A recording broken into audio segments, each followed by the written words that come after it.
So there is one good news headline. Apartment rents are on the verge of declining due to massive new supply. Unfortunately, that's a CNBC headline from the United States of America. Here's a CBC headline in Canada. Rent is going up more than $100 a month right now. Wow. And another one, and the Prime Minister's favorite, the Toronto Star, that this year we're having worse construction numbers than during the lockdown.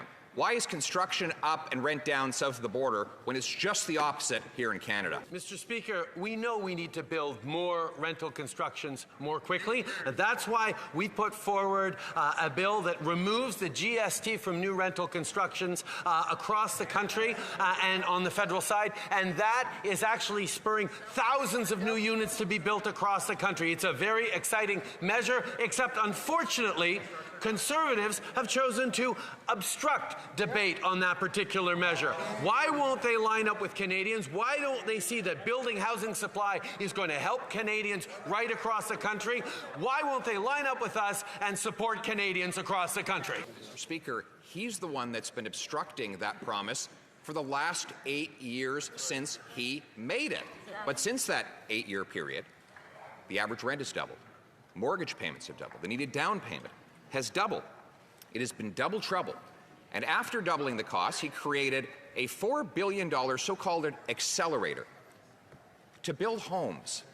How many homes have been completed? Mr. Speaker, yesterday, following a request from the Minister of Housing to scale up their ambition, Vaughan's City Council passed a bold housing resolution to unlock even more affordable family-sized homes. That is a direct result of the Housing Accelerator Fund. This is a concrete example of how the federal government can lead and ensure more affordable housing options so our seniors, students, families can grow in their communities. We look forward to more municipalities joining us to ensure all Canadians have a safe and affordable place to call home. Speaker, the question was not how many resolutions have been passed. You can't live in a resolution.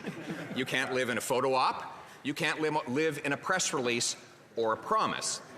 He created this fund a year and a half ago, promising to, quote, accelerate housing.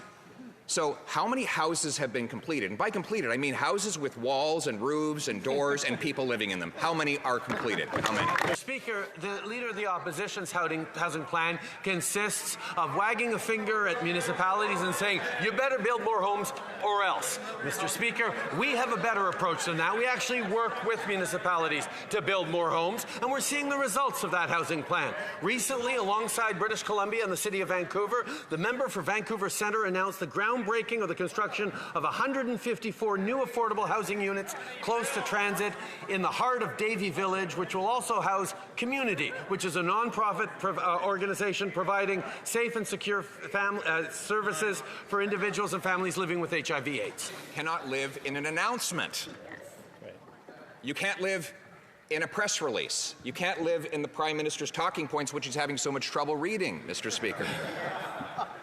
This Prime Minister is now presiding over a massive decline in home building. In fact, last year, Canada built fewer homes than in 1972, and this year, housing starts are down 32%. And by the way, to end the suspense, the number of homes that have actually been built by this so-called housing accelerator, zero. What? Nada. Nothing.